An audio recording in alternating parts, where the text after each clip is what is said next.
Hello and welcome to Quick Charge. I'm Mikey G, and it's Wednesday, December 6th. Tesla has started offering fully loaded Cybertrucks called the Foundation Series for $120,000 to customers in the US. Tesla writes about the new version, saying, quote, "As an early reservation holder, you are invited to order your Foundation Series Cybertruck, which is fully optioned and includes limited edition laser-etched badging, premium accessories, charging equipment with power share, home backup hardware, all-terrain tires, full self-driving capability, and more." Now, based on what they call the fully optioned comment, it sounds like the Cybertruck Foundation Series should be built on the Cyber Beast tri-motor version, but with the list at $120,000 for the price, it sounds like it would contain a discount, especially after accounting for the full self-driving feature and all the accessories.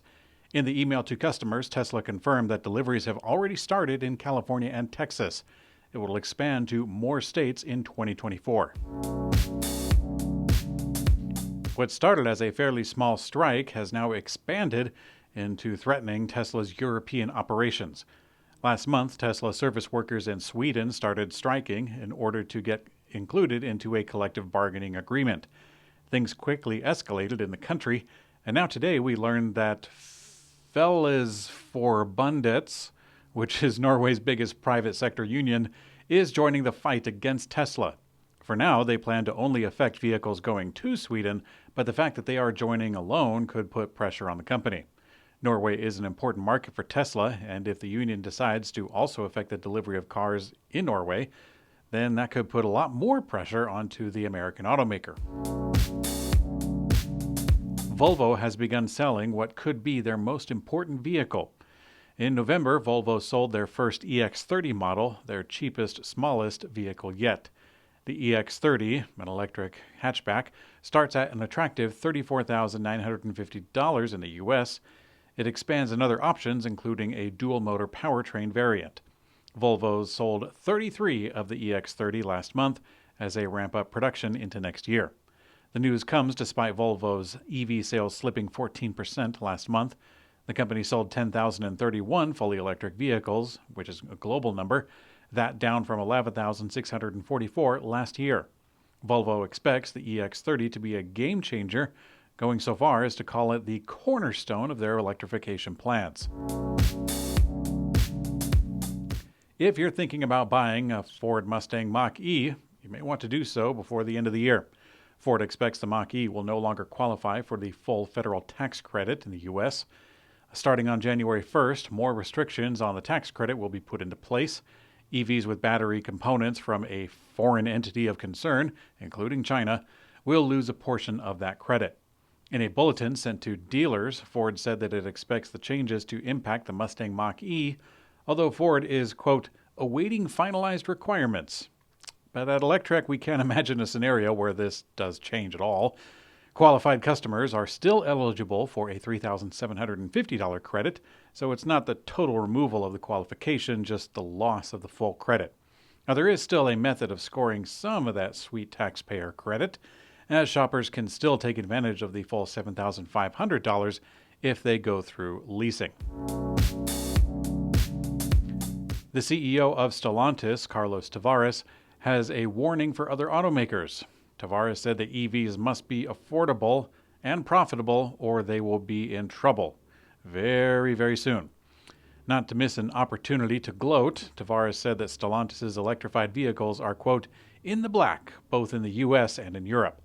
He went on to say that Stellantis is closing the gap faster in Europe because, quote, we started sooner. Now, the conglomerate does have quite an array of segments to be covered. Fiat will kick things off with a new Fiat 500e in early of 2024. Ram's first electric pickup, the Ram 1500 REV, will begin rolling out in late of 24. And Jeep is launching their first EV in the U.S. next year, and there are more models coming. If you ask me, I think it's great that Stellantis got such a good head start, trailblazing in profitable electrification. It reminds me of another company. I can't remember what it was. Started with a T or an S? What was it? It was Schott. That's what it was. Schott Motors. New Volkswagen electric models will now support bidirectional charging. With vehicle-to-home capabilities, the new Volkswagen electric vehicles can be used to power a home, which is quite great, but undoubtedly Volkswagen has a bit of work to do in making the section of features more clear to the public. Volkswagen initially planned to introduce bidirectional charging in 2022, but software delays have set them back. They are finally here, but it looks like it'll be extremely limited at first. Relevant EVs are only compatible with the S10 Compact Series from Hager Energy, and Volkswagen says that other home power stations with bidirectional charging will be available at a later date, but they don't say when or who those are from. Now, there is a lot left out of the announcement, such as what will the discharge speed be? Will it be compatible with systems like Wallbox, Quasar? Will Volkswagen release a software update for older vehicles? We'll let you know if Volkswagen responds because we did ask them for this specific information.